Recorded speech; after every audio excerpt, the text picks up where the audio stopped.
بسم اللہ الرحمن الرحیم۔ السلام علیکم ناظرین۔ ایک دفعہ کا ذکر ہے کہ کسی گاؤں میں بہت ہی غریب دھوبی رہتا تھا۔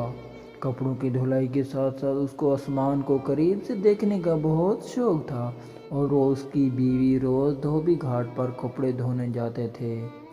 ایک روز جب اس کی بیوی کپڑوں کو سکھا رہی تھی، اس کی نظر آسمان پر پڑی اور کیا دیکھتی ہے کہ آسمان سے ایک ہاتھی اڑتا ہوا زمین پر اتر رہا ہے، اور جیسے ہی وہ زمین پر اترا تو وہ غائب ہو گیا۔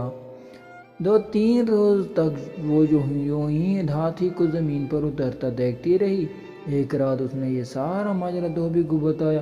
دھوبی پہلے تو بہت حیران ہوا، مگر پھر فیصلہ کیا کہ کل وہ اس ہاتھی پر نظر رکھیں گے کہ آیا یہ ہاتھی زمین پر کیوں اترتا ہے اور پھر غائب ہو جاتا ہے، آخر ایسا کیوں؟ اگلے دن دونوں شدت سے اس کا انتظار کرنے لگے، آسمان پر بار بار نظر دوڑانے لگے۔ آخر انتظار کا وقت ختم ہوا اور ان کو آسمان سے ہاتھی زمین پر اترتا نظر آ ہی گیا۔ دونوں اس کے پیچھے چل پڑے۔ ہاتھی گنے کے کھیتوں میں گھس گیا اور خوب پیٹ بھر کر گنے کھانے لگا۔ ہاتھی کا پیٹ بھرا اور اڑنے کی تیاری کرنے لگا۔ جیسے ہی اس نے اڑان بھری، دونوں میاں بیوی نے بھی ہاتھی کی دم پکڑ لی اور ہاتھی کے ساتھ اڑنے لگے۔ ہاتھی آسمان کی بلندی کو پہنچا تو دھوبی کیا دیکھتا ہے کہ ایک پہاڑ ہیرے سونے کے جواہرات سے چمک رہا ہے۔ یوں لگ رہا تھا جیسے کوئی اپنا خزانہ یہاں چھوڑ کر بھولے بیٹھا ہے۔ دونوں میاں بیوی کی آنکھیں دنگ رہ گئیں۔ آخر ہاتھی پہاڑ پر اتر گیا۔ دونوں میاں بیوی بھاگ کر سونے پر ٹوٹ پڑے اور زیادہ سے زیادہ سونا اکٹھا کرنے کی کوشش کرنے لگے۔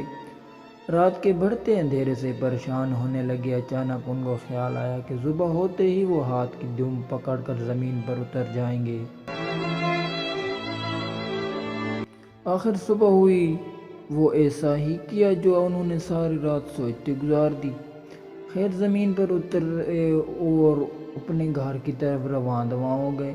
ایک غریب دھوبی جو دن بدن امیر ہوتا جا رہا تھا، اس کو دیکھ کر سارا گاؤں حیران و پریشان ہو گیا کہ اچانک ایسا کیا ہوا کہ دھوبی اتنا امیر ہو گیا ہے۔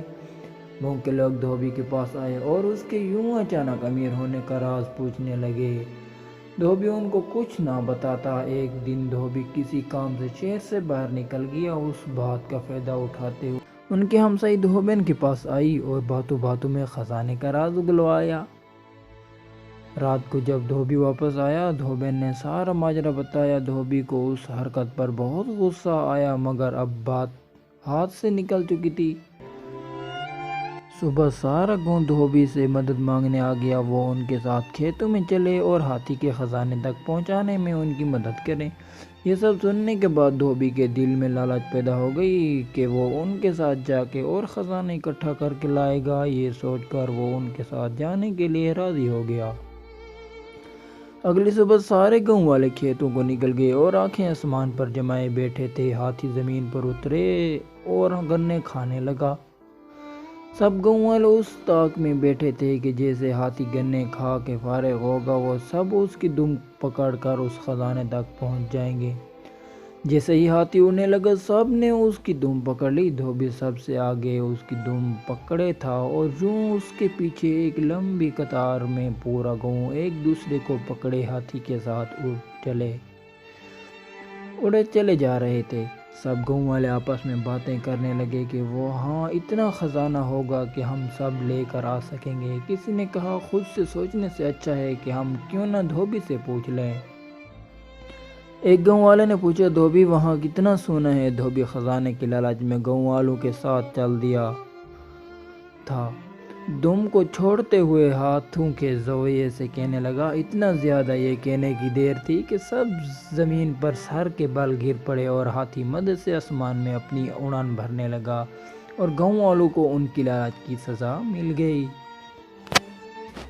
اگر آپ کو یہ کہانی اچھی لگی تو پلیز میرے چینل کو ضرور سبسکرائب کریں۔ ملتے ہیں نیکسٹ کہانی میں انشاءاللہ۔